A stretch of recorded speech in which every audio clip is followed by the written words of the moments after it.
roads through the centre of Bow. Oh.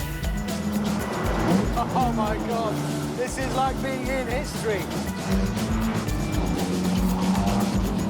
This may have the same Italian styling as the original, but unlike Hammond's Jag, it is not a faithful replica.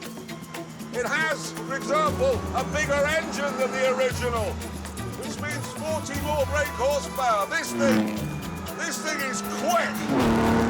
Whoa, really quick.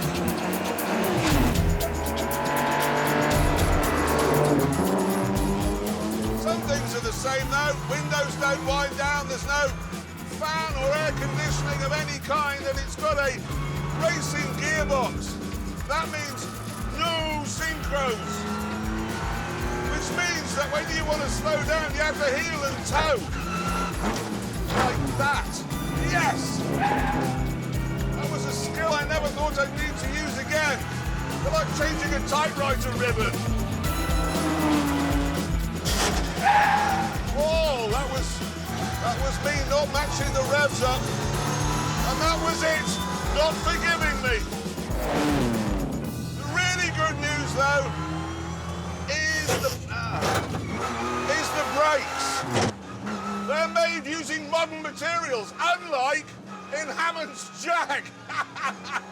Yep, in here it's just me and my big hairy balls. And they need to be big. I can only brake when I'm accelerating, seriously. The power for the brakes comes off the gearbox, so with the clutch in, there isn't any. Who thought that was a good idea? Right, time to unleash the 3.4-litre straight six. That's 262 brake horsepower bouncing off the walls.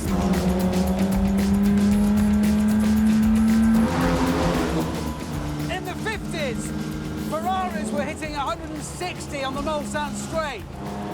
Jaguar D-types were hitting 172. And remember, this is essentially a D-type.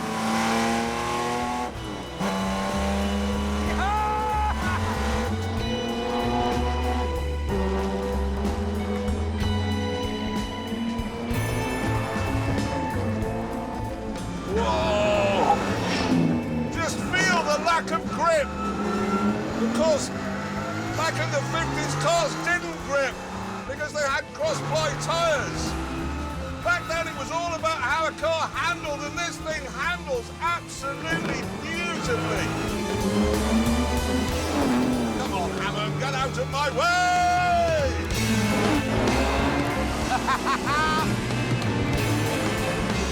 This really is a special moment. Just to see these two cars racing around here is incredible. To be in one of them is unreal.